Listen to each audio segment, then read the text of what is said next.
human being, unto Mother Saraswati, the goddess of learning, and unto Srila Vyasadeva, the author.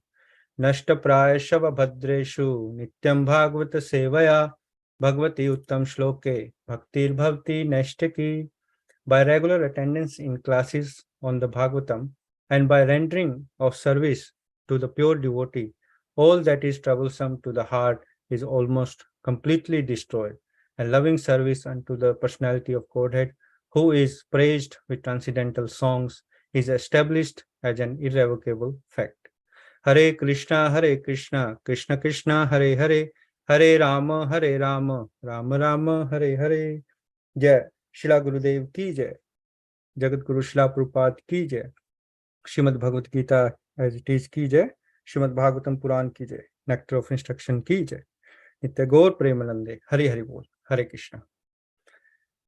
Hare Krishna, dear devotees, and first of all, I just want to say thank you very much to His Grace Amrish Prabhu for organizing this class and giving me the chance to share my realization. And and thank you very much, Prabhuji. So,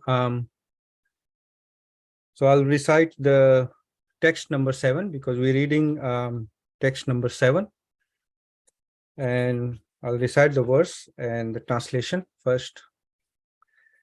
Syat Krishna Nam Charitadi Sitapi Vidya Pitto Patapata Rasanasya Narochikanu Kintav Adaradhanudinam Khalu Seva Jushta Swadavi Kramada Bhavati Tadgadamula Hantari.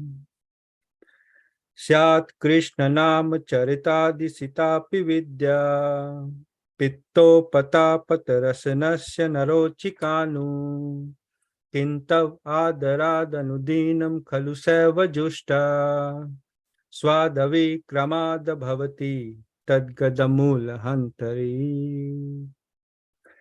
Translation and purport by Jagat Guru Srila Prabhupada. Jagat Guru Srila Prabhupada ki jai. So, translation: the holy name, character, pastimes, and activities of Krishna are all transcendently sweet like sugar candy. Although the tongue of one afflicted by the jaundice of avidya or ignorance cannot taste anything sweet, it is wonderful that simply by carefully chanting these sweet names every day, a natural relish awakens within his tongue, and his disease is gradually destroyed at the root. So, we actually studied the purport halfway through, and now we're going to complete the second part of the purport. So I'll read the remaining part of the purport, and then we'll discuss the points. So the purport that we left is the point is that the real disease is in the heart. If the mind is cleansed, however, if consciousness is cleansed, a person cannot be harmed by the material disease. To cleanse the mind and heart from the misconceptions, one should take to this chanting of the Hare Krishna Mahamantra. This is both easy and beneficial. By chanting the holy name of the Lord, one is immediately freed from the blazing fire of material existence. And there are 3 stages in chanting the holy name of the Lord: the offensive chanting, the stage of lessening offenses, and the pure stage. When a neophyte takes to the chanting of the Hare Krishna Mahamantra, he gradually commits many offenses. There are 10 basic offenses, and if the devotee avoids these, he can glimpse the next stage, which is situated between offensive chanting and pure chanting. When one attains the pure stage, he is immediately liberated, and this is called Bhav Mahadavagni Nivarpanam. As soon as one is liberated from the blazing fire of material existence, he can relish the taste of transcendental life. So in here, Srila Prabhupada made this point about the three stages of chanting. Actually, previously in the first part of the purport, we discussed 4 points that the essential part of the devotion service is chanting of the holy name of the Lord. And second is the avidya. What is avidya? Nescience or ignorance. And third is the durashraya, or the bad shelter, that we take bad shelter. And fourth is that our real constitutional position, or the constitutional position of spirit soul. And now we will discuss the further points. And there is this para, Srila Prabhupada explains the three stages of chanting. Number one is the offensive chanting, and this is called Nama Aparad chanting. So when we start chanting, that we cannot, so we commit so many offenses, but we still carry on chanting. What are these offenses? So there are 10 offenses that Srila Prabhupada said here. So I will say these 10 offenses. Number one, to blaspheme the devotees who have dedicated their lives for propagating the holy name of the Lord. Number two, to consider the names of demigods like Lord Shiva or Lord Brahma to be equal to or independent of the name of Lord Vishnu. Number three, to disobey the orders of the spiritual master. Number four, to blaspheme the Vedic scriptures or scriptures in persons of the Vedic version. Number five, to consider the glories of the chanting of Hare Krishna to be an imagination. Number six, to give mundane interpretation to the holy name of the Lord. Number seven, to commit sinful activities on the strength of the holy name. Number eight, to consider the chanting of the Hare Krishna as one of the auspicious ritualistic activities which are offered in the Vedas as fruitive activity or karam kand. Number nine, to instruct a faithless person about the glories of the chanting of the holy name. Number 10, to not have complete faith in the chanting of the holy name and to maintain material attachment even after understanding so many instructions of this matter. It is also an offense to be inattentive while chanting. Every devotee who claims to be Vaishnava must strictly guard against these offenses in order to quickly achieve the desired success, love of God, or Krishna Prem. Let us offer our humble obeisances to all the Vaishnava devotees of the Lord who are just like desire trees, who can fulfill all the desires and are full of compassion for the fallen conditioned souls. Vancha kalpatarubhascha kripa sindhubhya evacha patitanam pavnebhyo vaishnavebhyo namo namah. So these are the 10 offenses that which we recite every day after morning arti, and it is to remind us that we need to safeguard ourselves against these offenses. So the first stage is that when we commit these offenses, because we at the neophyte stage we do chanting, but our minds goes here and there, and we're not aware of things, so we still learning. Now the second stage is lessening offenses stage, and it's called also namabhas stage. The first is nama prad, so where we commit offenses, and second is namabhas stage, when we commit less offenses or try to focus on chanting. So of course our mind goes here and there, but when we chant clearly and focus on holy name of the Lord and commit less offenses, there are few examples like that, what type of chanting we do, or it's worst kind of chanting. The first is the worst kind of chanting is when we missing rounds, or we skipping chanting beads, or we taking no records of the rounds, because as Srila Prabhupada said that minimum 16 rounds every day. So we are careless. And then the next is when we just completing our numbers. So we're just completing the numbers. It's completing the numbers. That's it. Oh, I have done my 16 rounds. Now I can do whatever I want to do. So this is the second type. And now another one is the next level is that, okay, I'll give it a good struggle. Like I try to concentrate on chanting while I'm chanting. I try to focus my mind. But these all are lazy chanting. It's called lazy chanting. So we are not serious about chanting. So taste is missing. There's no taste. So the remedy is adarad anudinam. That is says in this mentioned in this text. The adarad means respectful. Adar anudinam, with respect and every day. Khalu seva jushta, means engaging sincerely.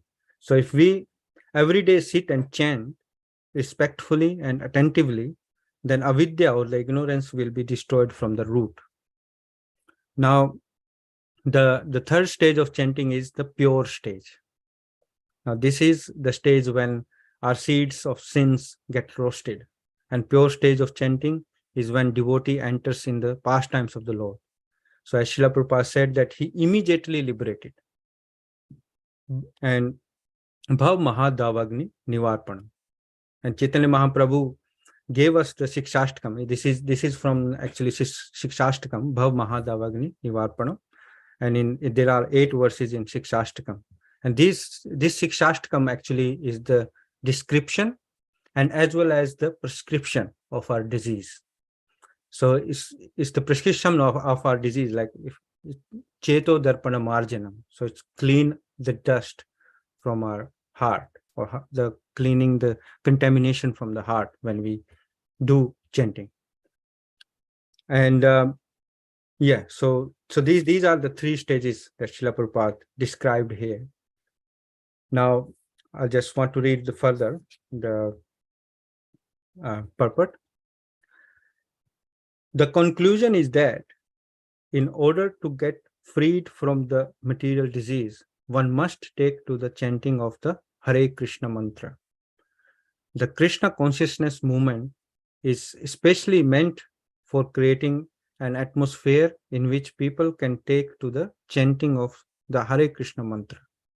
One must begin with faith, and when this faith is increased by chanting, a person can become a member of society. We are sending Sankirtan parties all over the world, and they are experiencing that even in the remotest part of the world, where there is no knowledge of Krishna, the Hare Krishna Mahamantra attracts thousands of men to our camp. In some areas, people begin to imitate the devotees by shaving their heads and chanting the Hare Krishna Mahamantra. Only a few days after hearing the mantras, this may be imitative, but imitation of a good thing is desired.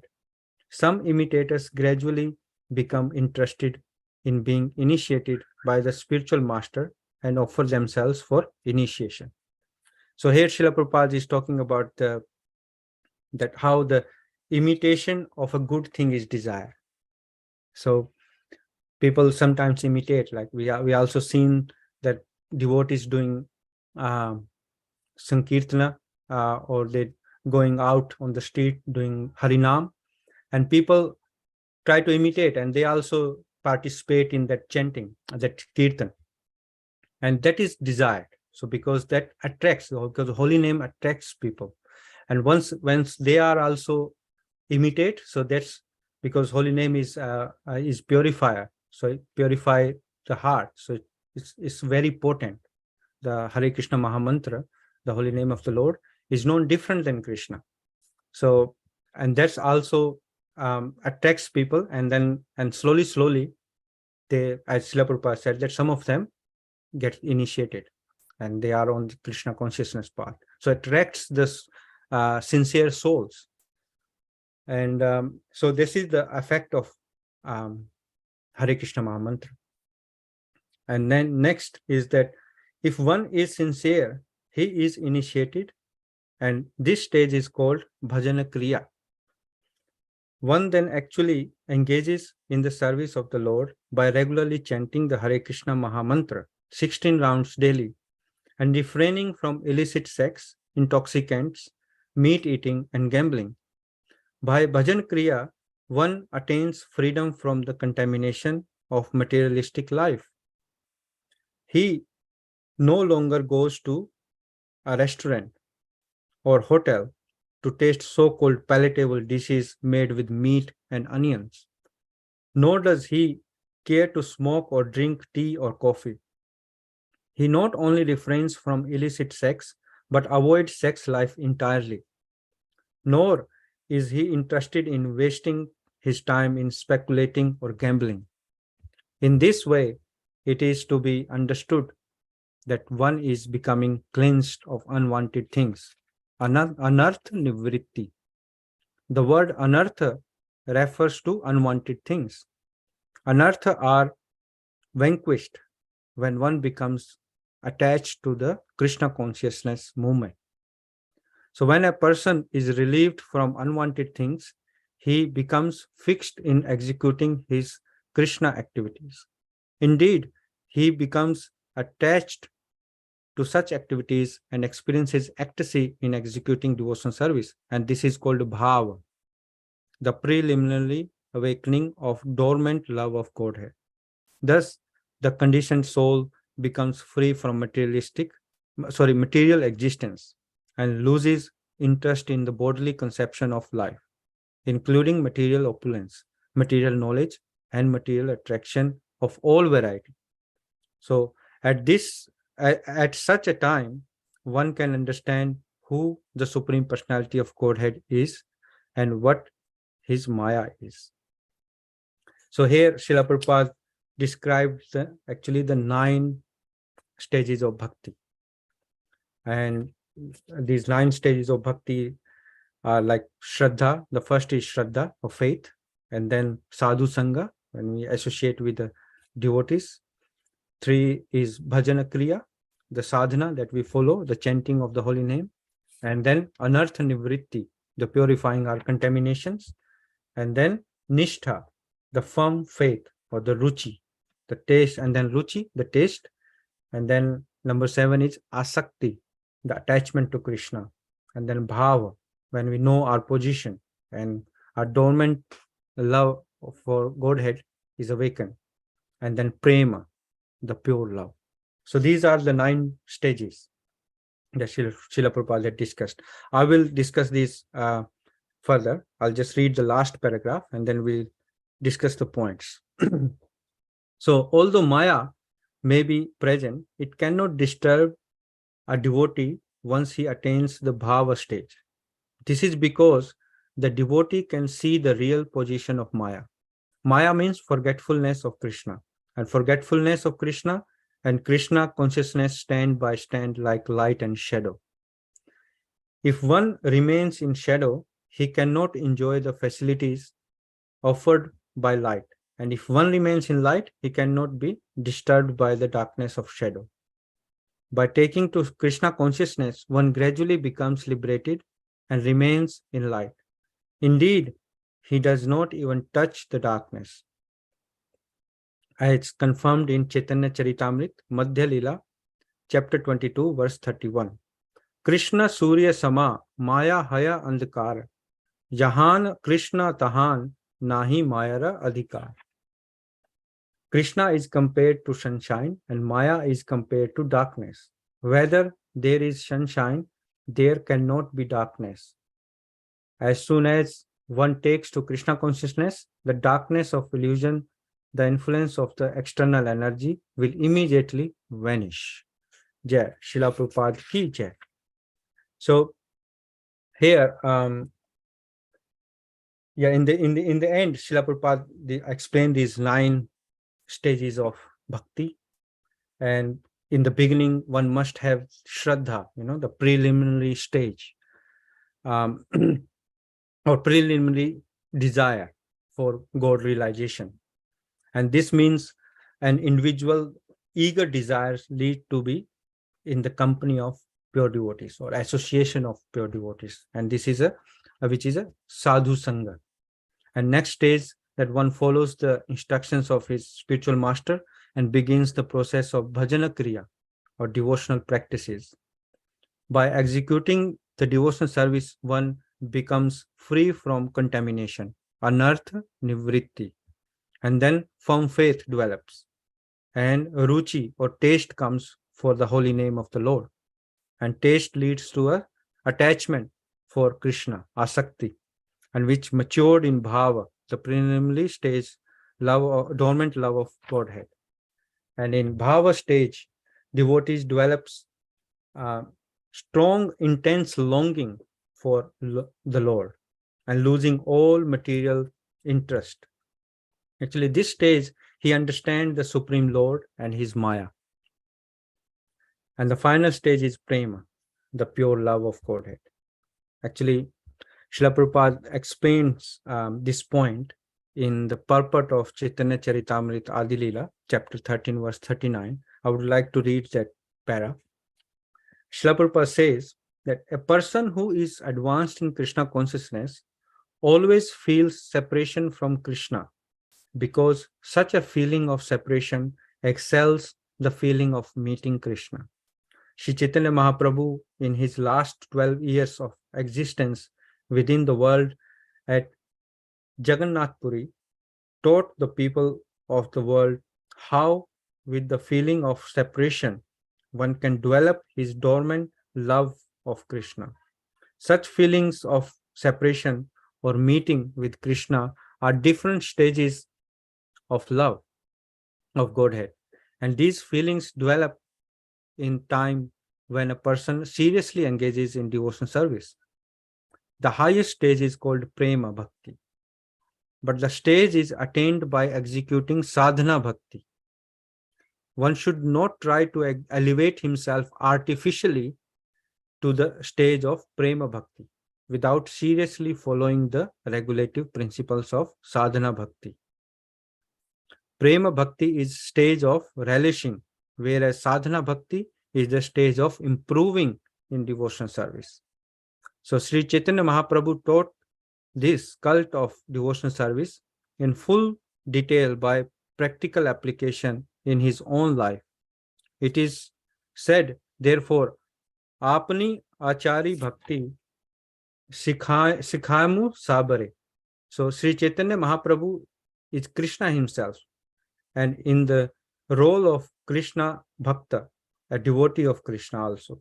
So he instigated the entire world how we can execute devotional service and thus go back to home, back to Godhead in due course of time. Yeah. So here Srila Prabhupada also stressed that we shouldn't be artificially go to the Prema Bhakti stage. We must strictly follow the rules and regulations of Sadhana Bhakti first, because the Sadhana Bhakti leads that is the improving stage, and Prema Bhakti is relishing stage.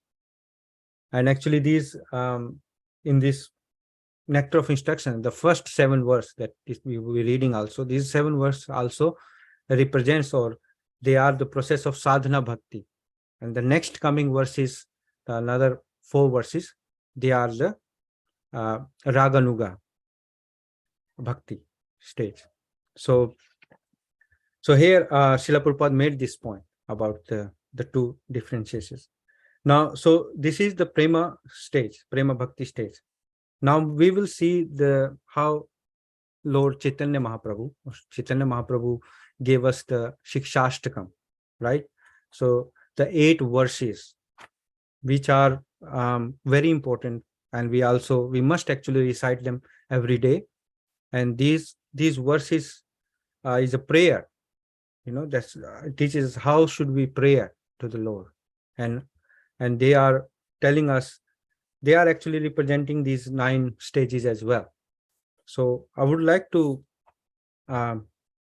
recite those 8 verses and translation, because they are very very melodious also, and very important.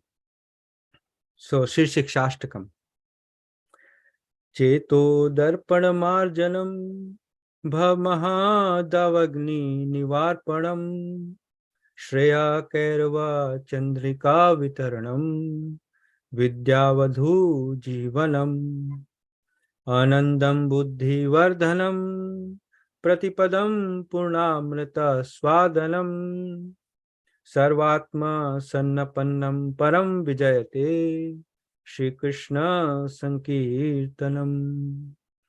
नाम नामकारी बहुधा निज सर्व शक्ति तत्रापितः नियमतः स्मरणेन कालः एतादृशी तव कृपा भगवन् ममापि दुर्दवमिदृशं इहा जनीनानुरागा तृणादपि सुनीचेन तरोरपि सहिष्णुना अमानिना मानदेना कीर्तनिया सदा हरि ना धनं ना जनं ना सुंदरीं कवितां व जगदीश कामये मम जन्मनि जन्मनीश्वरे भवताद् भक्तिरहतु की त्वयि अयि नंद तनुज किंकरम पतितं मां विस्मे भवाम्बुधो कृपया तव पाद पंकज स्थितधि धूलिसदृशं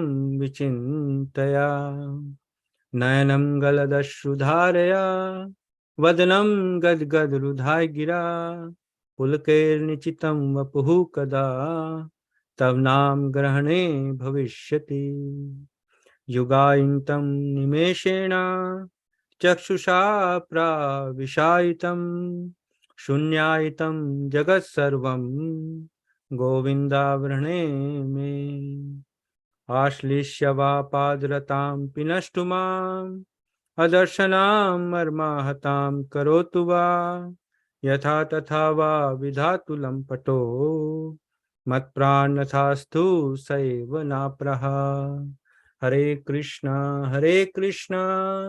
कृष्ण कृष्ण हरे हरे हरे राम राम राम हरे हरे जय श्री श्री शिक्षाष्टकम की जय. So translation goes like that. Srila Prabhupada ki jai.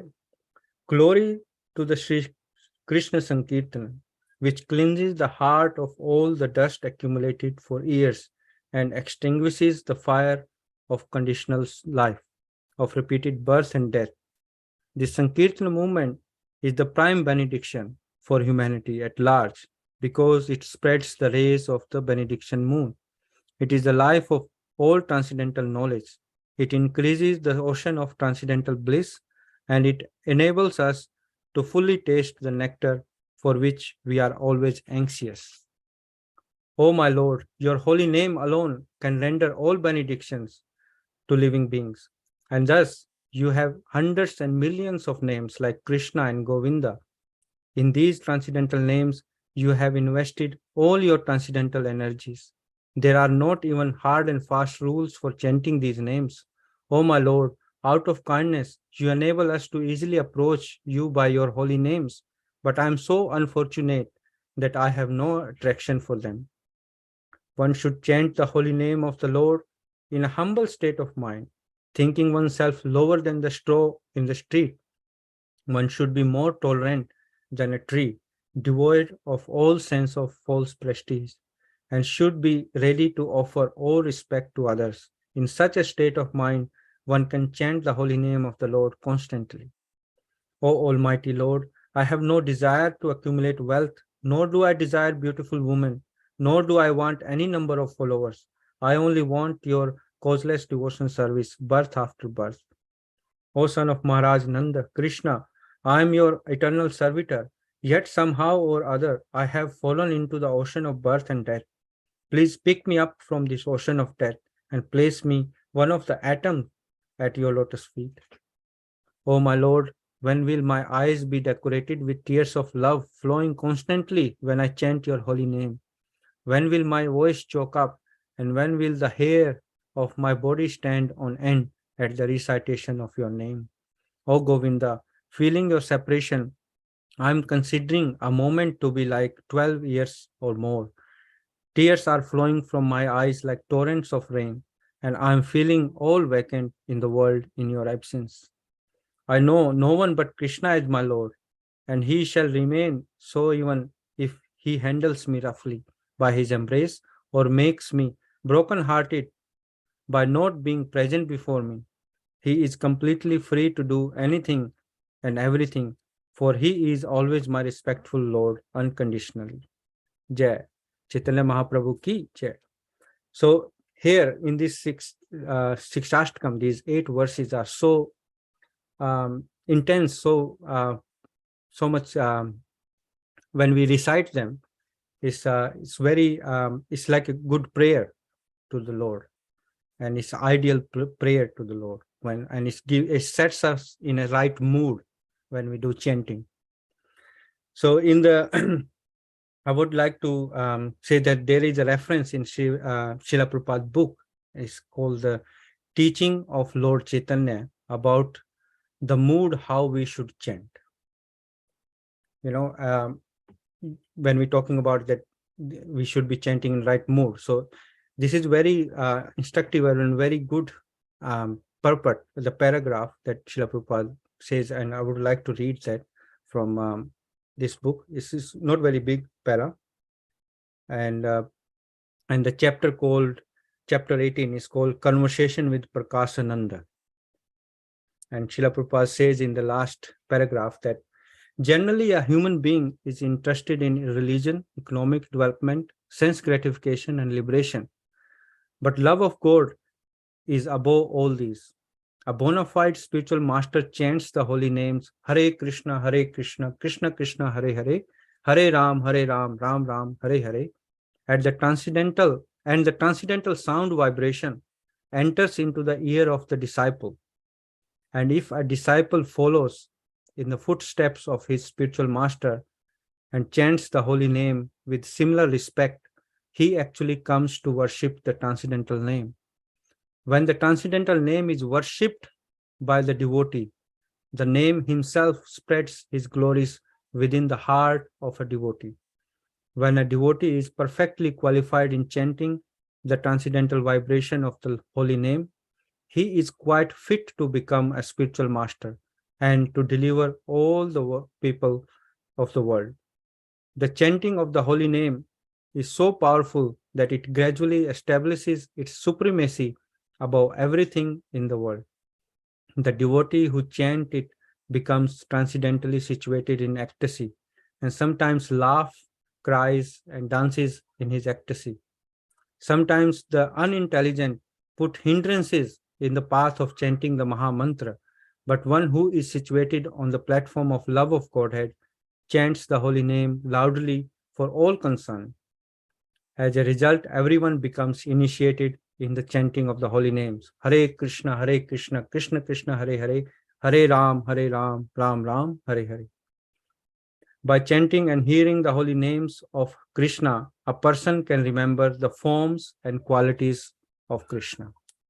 So conclusion is that when disciple hears the chanting of the holy name from his spiritual master, the faith and respect the spiritual master has for the holy name, the mood of spiritual master enters into the heart of a disciple. And this is called initiation. And this way, disciple actually becomes a disciple when he acquires the mood of the spiritual master.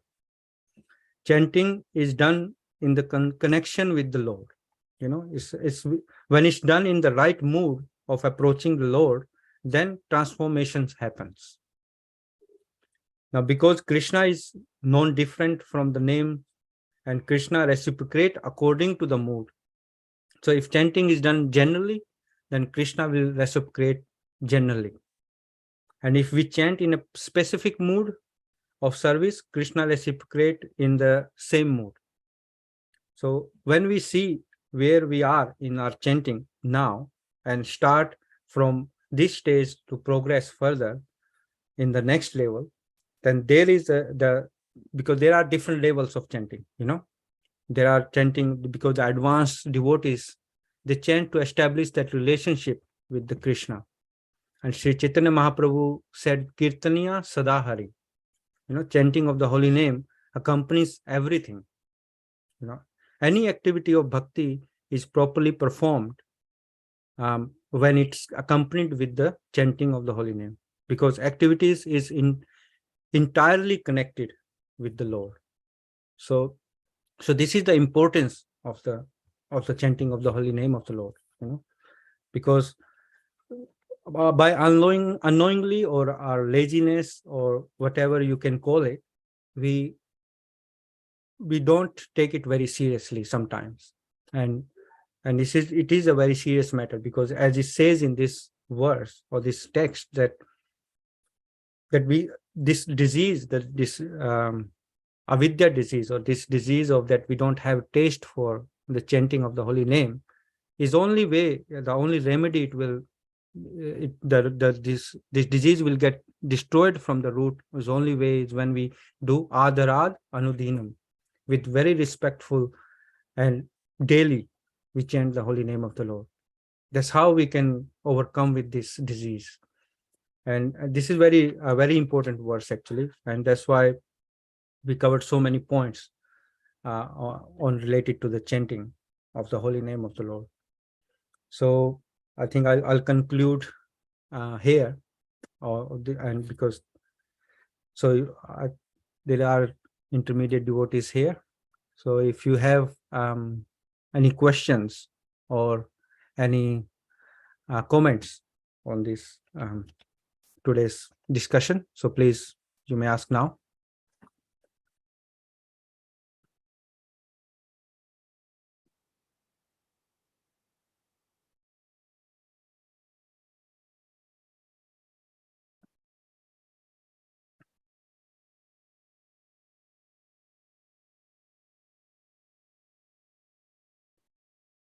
Right. So, because devotees joined a little bit late, so I think we should recite the verse before we conclude today's session, and because this very melodious tune as well. So we'll start with Mayuresh Prabhu. I'll